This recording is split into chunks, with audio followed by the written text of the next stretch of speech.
Ketegangan di Timur Tengah kembali meledak. Belum tuntas konflik dengan Iran, Israel kini meluncurkan serangan udara besar-besaran ke Suriah. Target utama, kantor Presiden Suriah di pusat ibu kota Damaskus. Jet-jet tempur Israel menghujani kompleks kepresidenan dengan rudal dalam serangan dini hari. Sumber dari Kementerian Pertahanan Suriah menyebutkan bahwa beberapa bagian gedung hancur dengan laporan korban jiwa di kalangan staf pemerintahan. Israel belum mengeluarkan pernyataan resmi soal alasan serangan tersebut, namun intelijen regional menduga aksi itu berkaitan dengan dugaan bahwa Suriah ikut membantu logistik militer Iran dalam konflik sebelumnya. Ini bukan latihan, ini bukan pesan, ini benar-benar penyerangan langsung, ujar seorang pejabat senior Suriah yang tak mau disebut namanya. 1 jam setelah serangan, pasukan darat Suriah mulai melakukan pergerakan taktis di wilayah perbatasan dataran tinggi Golan.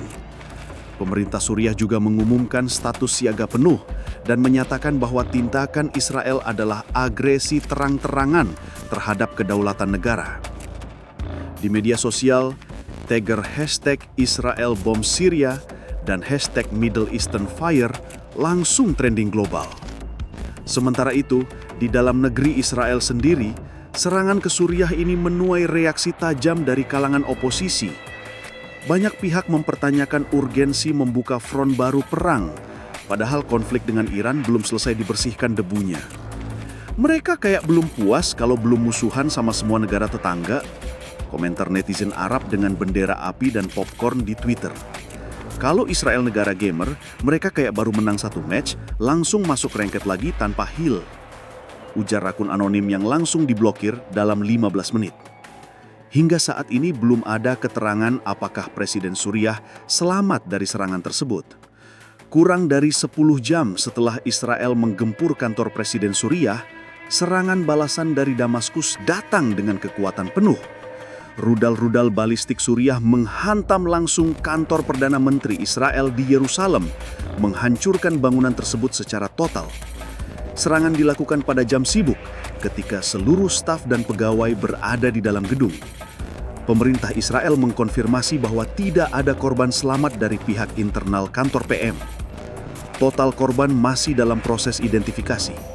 Ini adalah serangan paling mematikan terhadap pusat pemerintahan kami dalam 2 dekade terakhir, ujar juru bicara militer Israel dengan wajah tegang saat konferensi pers dadakan. Rekaman CCTV yang bocor menunjukkan rudal menghantam gedung secara presisi. Hanya dalam hitungan detik, bangunan kantor PM runtuh seperti tumpukan kartu domino. Pemerintah Suriah mengklaim ini adalah balasan langsung atas agresi Israel di Damaskus. Dalam pernyataan resminya, Kementerian Pertahanan Suriah menyebut serangan tersebut sebagai respons militer yang sah terhadap tindakan kriminal Israel terhadap simbol negara. Mereka bombardir kepala negara kami, maka kami robohkan kepala pemerintahan mereka, ujar seorang jenderal Suriah. Israel langsung menggelar rapat darurat Kabinet Keamanan Nasional dari bunker bawah tanah. Pengamanan di seluruh fasilitas pemerintahan ditingkatkan ke level tertinggi. Iron Dome, sistem pertahanan udara kebanggaan Israel, gagal mencegah serangan rudal karena sistem tidak aktif di sektor Yerusalem pada saat itu. Kalau sistem pertahanan diibaratkan alarm rumah, hari ini Israel lupa pasang kuncinya. Komentar seorang analis pertahanan. Kantor PM Israel hancur total, dan sayangnya sistem backup ternyata cuma berupa doa dan optimisme. Ujar komentar tajam di kanal berita Arab yang viral dalam hitungan menit. Hingga berita ini diturunkan, belum ada tanda-tanda meredanya ketegangan. Justru sebaliknya, suasana di kedua negara memasuki fase mobilisasi penuh. Kota Yerusalem berubah menjadi zona krisis penuh kepanikan. Setelah kantor Perdana Menteri dihancurkan oleh rudal Suriah, ribuan warga Israel turun ke jalan. Sebagian mencari perlindungan, sebagian lagi menggelar protes terhadap kebijakan militer pemerintah. Sirena berbunyi nyaring hampir setiap jam. Sistem peringatan dini bekerja tanpa henti, dan media lokal melaporkan pembelian air minum dan makanan instan melonjak hingga 300% hanya dalam semalam. Pemerintah Israel belum menunjuk pejabat pengganti Perdana Menteri sementara, menandai kekosongan kepemimpinan nasional dalam situasi krisis. Rapat kabinet darurat dilakukan secara tertutup di lokasi yang tidak disebutkan, dan sebagian besar komunikasi dilakukan lewat saluran terenkripsi.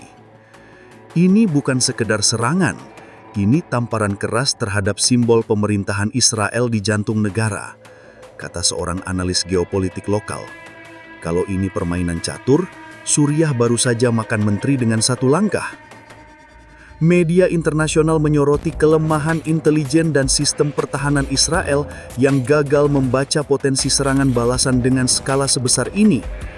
Warga sipil mulai mempertanyakan, kenapa bisa negara sebesar Israel tidak siap menghadapi pembalasan? Mereka terlalu sibuk menyerang orang, lupa ngecek pintu belakang sendiri, ujar seorang warga Yerusalem dalam wawancara televisi. Iron Dome hebat, tapi ternyata nggak bisa ngelindungi ego para jenderal, tulis akun komentar populer di media sosial. Sementara itu, pasar saham Israel mengalami guncangan tajam. Nilai tukar shekel melemah terhadap dolar dan investor asing mulai menarik dana dari sektor militer dan teknologi. Di banyak wilayah, warga mulai membangun tempat perlindungan darurat di basement atau ruang bawah tanah. Ketegangan terasa di seluruh negeri. Suasana berubah dari ofensif menjadi defensif. Negara yang kemarin terlihat agresif, kini mulai membangun pertahanan diri.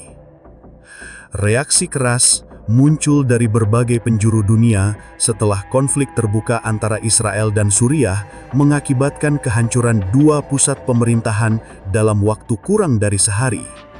Serangan Israel terhadap kantor Presiden Suriah dan balasan Suriah yang menghancurkan kantor Perdana Menteri Israel mengundang kecaman luas dan kekhawatiran internasional terhadap potensi pecahnya konflik berskala besar di kawasan Timur Tengah. Perserikatan Bangsa-Bangsa melalui Sekretaris Jenderal Antonio Guterres mengundang eskalasi tersebut dan mendesak kedua belah pihak untuk segera menghentikan semua aksi militer. Ia menegaskan bahwa penyerangan terhadap simbol pemerintahan negara berdaulat adalah pelanggaran serius terhadap hukum internasional dan dapat mengganggu stabilitas global. Negara-negara anggota Uni Eropa juga menyuarakan kekhawatiran yang sama. Dalam pernyataan bersama, mereka menyebut bahwa baik Israel maupun Suriah harus menahan diri dan membuka kembali jalur diplomasi, serta menghentikan penggunaan kekuatan militer sebagai alat utama penyelesaian konflik di kawasan Timur Tengah. Dukungan terhadap Suriah meningkat tajam. Sejumlah negara Arab, termasuk Mesir, Aljazair, Irak, dan Lebanon, menyatakan solidaritas penuh terhadap Damaskus. Mereka menilai bahwa Suriah hanya merespons agresi terbuka dari Israel dan memiliki hak untuk mempertahankan kedaulatan negaranya. Presiden Mesir Abdul Fattah el-Sisi menyampaikan bahwa stabilitas kawasan hanya bisa terwujud apabila semua negara, termasuk Israel, menghentikan tindakan unilateralis yang memicu ketegangan. Ia menyerukan pembentukan front diplomatik Arab untuk mencegah eskalasi lebih lanjut dan memperkuat posisi politik Suriah dalam menghadapi tekanan militer.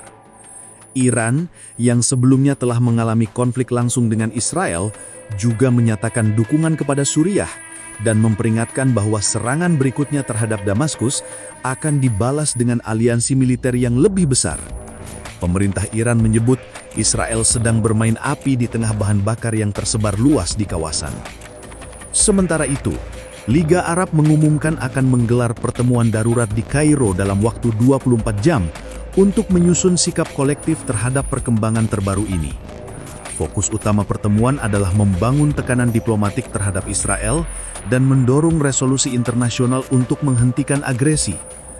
Situasi terus berkembang, dan dinamika politik kawasan kini memasuki fase yang belum pernah terjadi dalam beberapa tahun terakhir. Dunia menanti langkah diplomatik berikutnya untuk mencegah krisis ini berubah menjadi perang berkepanjangan. Konflik terbuka antara Israel dan Suriah menandai babak baru ketidakstabilan di Timur Tengah.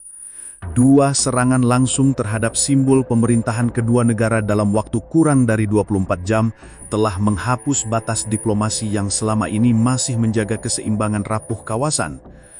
Kini situasi telah berubah menjadi konfrontasi militer yang nyata, dan para analis memperingatkan bahwa konflik ini berpotensi meluas menjadi perang regional. Pengamat geopolitik mencatat bahwa langkah Israel menyerang kantor Presiden Suriah bukan hanya tindakan militer, tetapi juga pesan strategis kepada semua negara yang dianggap berada di orbit Iran. Namun serangan balasan Suriah yang langsung mentargetkan jantung pemerintahan Israel menunjukkan bahwa Suriah tidak lagi memposisikan diri sebagai pihak defensif.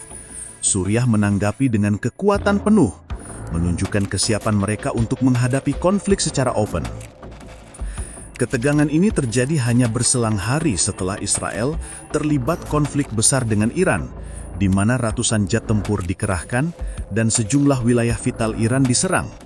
Kini dengan dua front open, Iran dan Suriah, Israel berada dalam tekanan strategis yang belum pernah terjadi sejak awal dekade ini. Pengamat militer menyebut posisi Israel saat ini sebagai dilema dua arah yang memaksa mereka membagi fokus pertahanan